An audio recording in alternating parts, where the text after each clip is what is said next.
آپ کا یقین ہے کیسا؟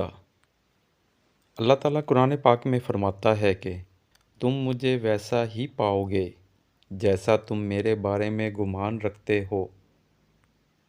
گمان کہتے ہیں ایمان، خیال، یقین کو۔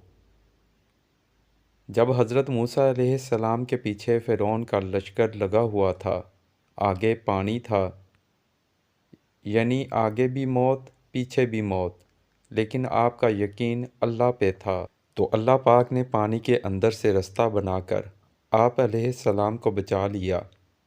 جب حضرت ابراہیم علیہ السلام کو آگ میں پھینکا گیا تو حضرت ابراہیم علیہ السلام کو یقین اللہ پہ تھا، تو اللہ پاک نے آگ کو گلزار بنا کر آپ علیہ السلام کو بچا لیا۔ جب حضرت یوسف علیہ السلام کو کنویں میں پھینکا گیا تو اللہ پاک نے بچا لیا۔ جب کفار نبی کریم صلی اللہ علیہ وآلہ وسلم کا پیچھا کرتے غار تک پہنچے تو اللہ پاک نے غار کے منہ پر مکڑی کے جالے کا اسباب پیدا فرما کر آپ صلی اللہ علیہ وآلہ وسلم کو کفار سے بچا لیا، کیونکہ یقین اللہ پاک پہ تھا۔ ہم سب کا یقین بھی اللہ پاک پہ ہی ہونا چاہیے کہ ہر مشکل کا واحد حل اللہ پاک کی مدد ہے۔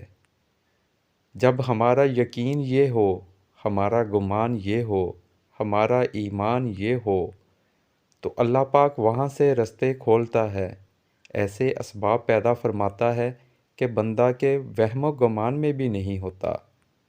دعا ہے اللہ پاک سے کہ ہمیں ایسا ایمان، یقین عطا فرما اور اپنے سوا کسی کا محتاج نہ کر، دنیا اور آخرت دونوں میں کامیابی عطا فرما۔ آمین یا رب العالمین۔